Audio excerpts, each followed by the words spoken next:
یہ آپ سب سے سوال ہے، میں اپنے گریبان میں، آپ اپنے گریبانوں میں جھانکیے۔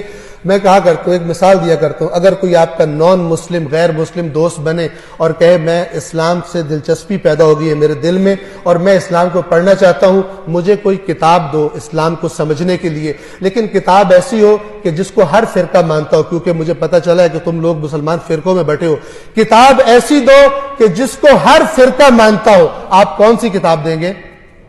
جی قرآن دیں گے نا، اور کوئی کتاب نہیں ہے۔ اب توجہ سے سنیے، یہ دوسرا سوال، اگر وہ آپ سے پلٹ کر یہ سوال کرے کہ اسلام کو سمجھنے کے لیے جو کتاب تم نے مجھے دی ہے، تم نے بھی اسی کتاب کو پڑھ کر اسلام کو سمجھا ہے یا نہیں، آپ کیا جواب دیں گے؟ بڑے کم ایسے مرد پیدا ہوں گے جو کہے میں نے اپنا دین قرآن پڑھ کے سیکھا۔ یہ بہت بڑا ظلم ہے، یہ بہت بڑا ظلم ہے جس کی شکایت رسول اللہ قیامت کے دن کریں گے، میری امت نے قرآن چھوڑ دیا تھا۔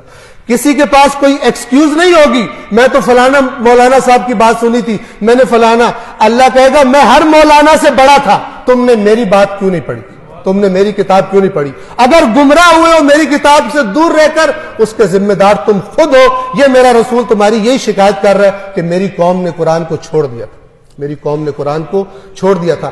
اگر یہ قوم قرآن پڑھنا شروع نہیں کرتی تو پھر اس قسم کے مسخرے اور بندر آ کر اس ممبر پر ناچیں گے، جس طرح رسول اللہ نے بتایا تھا کہ میرے ممبر پر بندر چڑھیں گے، اور یہ پیسے لے لے کر گمراہی اور شرک اور کفر اور 2 نمبر جنت کے ٹکٹ بیچیں گے، اور لوگ سمجھیں گے ہم جو کرپشن بھی کرتے رہے، خدا کی نافرمانیاں بھی کرتے رہے، ہماری جنت پکی ہے۔ یہ وہی بات ہے جو یہودیوں کا عقیدہ تھا، قرآن نے بتایا ہوا، کرپٹ تھے، سمجھتے تھے ہم جنت میں جائیں گے۔